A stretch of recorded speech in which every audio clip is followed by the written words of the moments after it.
Hi అండి. Friday రోజు mini వ్లాగ్‌తో మీ ముందుకైతే వచ్చేసాను. ఇంకా ఫ్రైడే రోజు ఉదయాన్నే పూజ చేసుకుంటాను కాబట్టి గురువారం రోజు నైటే ఇల్లంతా క్లీన్ చేసి పెట్టుకున్నానండి.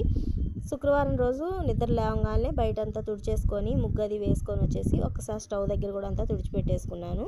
తుడిచేసుకొని ఇంకా ఇల్లు కూడా మాప్ పెట్టేసుకొని స్నానం చేసి వచ్చాను. ఇంకా ఈరోజైతే స్వామికైతే ప్రసాదంగా గుగ్గులు ఉడకబెడదామని నైటే శనగలు నానబెట్టి పెట్టుకున్నానండి. ఇంకా శనగలు ఉడికేలోపు బయట నేను ఏ విధంగా ముగ్గేసుకున్నదంతా చూపిస్తాను.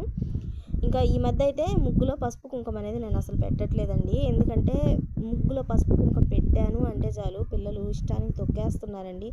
ఎంత చెప్పినా చూడకుండా అటు తిరుగుతా ఇటు తిరుగుతా తొక్కి పడేస్తున్నారు. ఇంకా గడపల దగ్గర అంటే ఇంకా ఏదో ఒకటి చెప్పేసి తొక్కకూడదు నాన్న స్వామి నాన్న అంటే గమ్ముకుంటున్నారు, కానీ ముగ్గు మాత్రం ఖచ్చితంగా తొక్కుతున్నారండి. అది ఎందుకో నాకు నచ్చట్లేదు. పసుపు కుంకుమ ఊరికే కాళ్ళ కింద పట్టడం అది మంచిది కూడా కాదు. ఇంకా శనగలు అయితే ఉడికిపోయాయి చూడండి. గుగ్గులకైతే ఉడకబెట్టి పెట్టేశాను.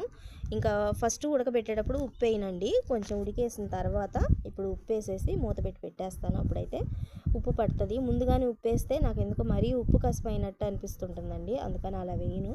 సో అవి చేసేసిన తర్వాత గుగ్గులకైతే తాలింపు కూడా పెట్టేసుకొని ప్రసాదాలు అయితే రెడీ చేసుకుంటున్నానండి. ఈరోజు పాలు శుక్రవారం వచ్చిందంటే ఖచ్చితంగా పాలు అయితే పెట్టుకుంటాను. పాలతో పాటు ఏదో ఒక నైవేద్యం చేసుకుంటాను.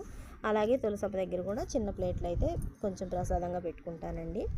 అలాగే ఇంకా దేవుడి సామాన్ అంతా కూడా నైటే క్లీన్ చేసి పెట్టేసుకున్నాను. ఉదయాన్నే లేచిన తర్వాత ఇంకా ఈ పని అంతా చేసుకునేటప్పుడు పూజ దగ్గర కూర్చున్నప్పుడు పసుపు కుంకుమ అవన్నీ పెట్టుకుంటానండి. ముందుగానే పెట్టుకున్నానంటే చిన్నోడు ఇంకా వచ్చి దగ్గరకు వచ్చేసి అవన్నీ తీసేసి ఆడుతూ ఉంటాడు. అందుకనేసి నేను పూజ దగ్గర కూర్చున్నప్పుడు మాత్రమే అన్నిటికీ పసుపు కుంకుమ పెట్టుకొని అన్నీ ఒకసారి దగ్గర పెట్టేసుకొని అంతా నిదానంగా పూజ అది చేసుకున్న తర్వాత నీట్గా అన్నీ తీసి పెట్టేసుకుంటానండి.